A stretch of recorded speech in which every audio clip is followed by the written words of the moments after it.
Doma Sports Talk worldwide with some news from the world of boxing. So y'all know what time it is. You ain't in a rush to get concussed. Now, let's talk a little bit of Deontay Wilder. Deontay Wilder, right? One of the hardest punches the world has ever seen, right? Got beat up. Lost damn near every round versus Joseph Parker in his last outing. And we're wondering about what's wrong with Deontay Wilder. Not asking too much about what's right with Joseph Parker, right? Now, I rolled with both of these guys, so, didn't have really a horse in the race on this particular fight. I wanted both of them to win. Didn't want to see either one of them lose. But hey, it's like it is. When two top heavyweights meet, somebody got to lose. Now, Deontay Wilder's getting up there in age, 38 years old. Could it be the age? Could it be the ring rust? Could it be the fact that he's happy in his life?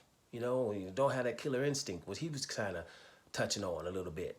I'm not sure about any of that, because like a lot of times, Deontay Wilder didn't hate everybody he fought.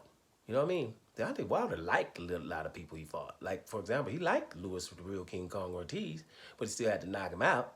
Because it's like once you get in there and somebody trying to knock your head off, then you're going to probably have to, handle your business. So I'm not sure about the killer instinct thing, but whatever, Let's see what's happening. I have a little idea here, right? Seeing as though, right, Deontay Wilder doesn't get credit for knocking these big dudes out all the time, maybe his next fight should be at Bridgerweight. You know that new weight they made up from 200 pounds to 224? WBC. Hey, I don't really roll with WBC either. They made up a new weight class, right? So the weight class they made up is because you have these huge heavyweights, right, that are not really, once you're over 250, we can put you in the huge category. You know what I'm saying? You're just ridiculous, right? And somebody 210 shouldn't really have to fight somebody. The weight disparity is a little bit too much. And my thing about Deontay Wilder, a lot of people don't give him credit for other reasons. For whatever your reason is. Some of them are okay reasons, some of them are not. But we document that, so we ain't gonna get into it. But I know this. Deontay Wilder never gets the credit for knocking these big old guys out, right? To have a knockout ratio like that and knocking people out at an average of 25 pounds, I see it. I don't know why everybody else don't. That's incredible to me, right? So he never gets credit. So when you go to Bridgerweight, you're kind of forcing people to realize, oh, I can get in Bridgerweight because he's a Bridgerweight as we speak. You understand what I'm saying? Everybody can't do that. If your name ain't Alexander Usyk, you're not in the upper echelon of the heavyweights and relevant at 224 pounds or less. So that's why I say he should fight his next fight at Bridgerweight. That's one of the reasons.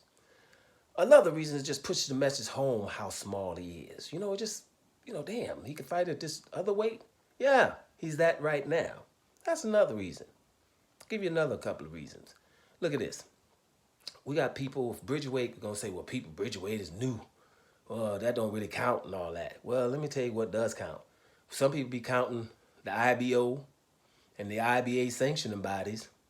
Proud as hell running around here calling themselves a champion, an IBO champion or IBA. Like Chris Eubank Jr. I like me some Chris Eubank Jr. But he was IBO or was it IBA? I think he's an IBO champion, which means you're really not one.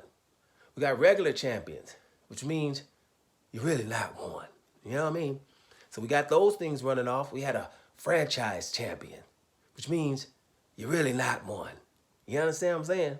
And we be counting those. So if a sanctioned body come up with a new weight class, and damn it, there's a new weight class if we're going to count it.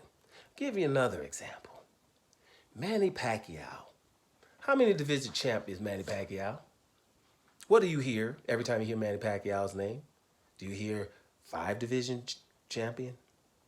6 division champion? Or do you hear 8 division champion? Yes, you do. You hear 8 division champion. Well, let me make sure this is clear. For me, he's probably a 6 division champion. Because I know, without going back looking, I'm not looking before this video, just because that's just knowledge that I've looked back in the day. A couple of them championships we talking about were at catch weights, okay? If we have 17 weight divisions, you're not getting any props or credit for having a catch weight fight and then you get full credit for that division. Not with 17 of them. Now, if we only had, like, for example, bantam, Then you went from bantam to lightweight to welter, from welter to middle, from middle to light heavy, from light heavy to heavy. Then, okay, catch weights are legitimate, but not with 17 of them. All them in-betweens, the juniors and the supers and all that stuff popping off. No, then why catch weight? Then we give him credit for having a division. Another thing Manny Pacquiao had, one of them championships we talking about was like an IBO or IBA. And they don't count, right? So actually Manny would, was about 6 division, which is awesome. But we just gonna say 8. Canelo Alvarez beat Rory Fielding, right? He was a 4 division champ, even though Rory Fielding was a regular champ. He went on to do it the right way by beating Callum Smith. But at that time that he had only beat Roy Fielding and had a regular title, they were calling for a division champ then. So if we're going to do those things, we're going to do them with Wilder. You understand? So yes, I think it's very important for Deontay Wilder to have his next fight at Bridgerweight, right?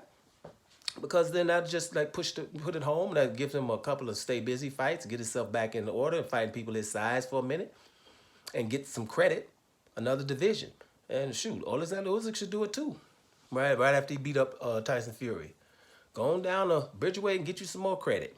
Why not? They selling credit out here for easy. Go on, do it.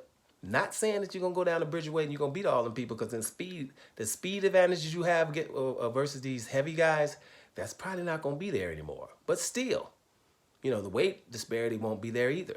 So let's just see. That's just my thoughts on, hey, why not have Deontay Wilder fight his next fight at Bridgerweight and become a 2 division champion? Alexander Usyk can do it and become a 3 division champion. What y'all think about that? Dome Sports Talk Worldwide. And I'm out of here, y'all.